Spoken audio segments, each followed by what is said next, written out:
The Queen and the Idol. The enduring shadow of Jezebel. Jezebel was not an Israelite. She was a Phoenician princess, the daughter of the priest king of Tyre and Sidon. When she married Ahab, the king of Israel, she brought with her something far more disruptive than foreign fashion or a new cuisine. She brought her gods. Her primary deity was Baal, the powerful Canaanite storm and fertility god, and his consort Asherah. To Jezebel, the worship of the Israelite God, Yahweh, was backward and politically weak. It enforced a rigid moral code and placed limits on the king's absolute power. Her gods, in contrast, were gods of immediate gratification, political leverage, and raw, unrestrained power. Their worship was tied to ritualistic sexuality, guaranteed harvests, and total domination. She imported 450 prophets of Baal and 400 prophets of Asherah and financed them with royal funds, integrating her foreign worship into the nation's political and social.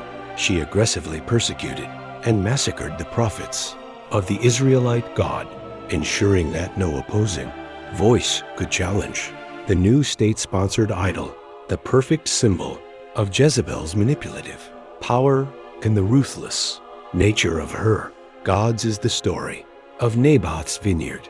King Ahab desired a small ancestral vineyard owned by Naboth. Simply because it was conveniently next to the palace, Naboth refused to sell it, citing the ancestral law that forbid the permanent sale of family land. Ahab fell into a sulk, his authority checked by a simple farmer and an ancient law. Jezebel scorned her husband's weakness.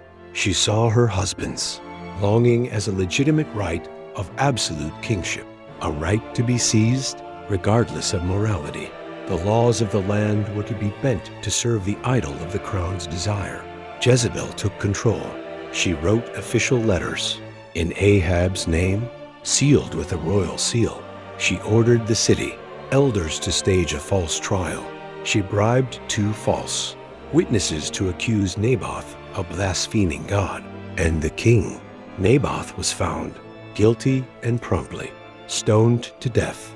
The vineyard was seized, and Jezebel delivered the stolen property to her husband.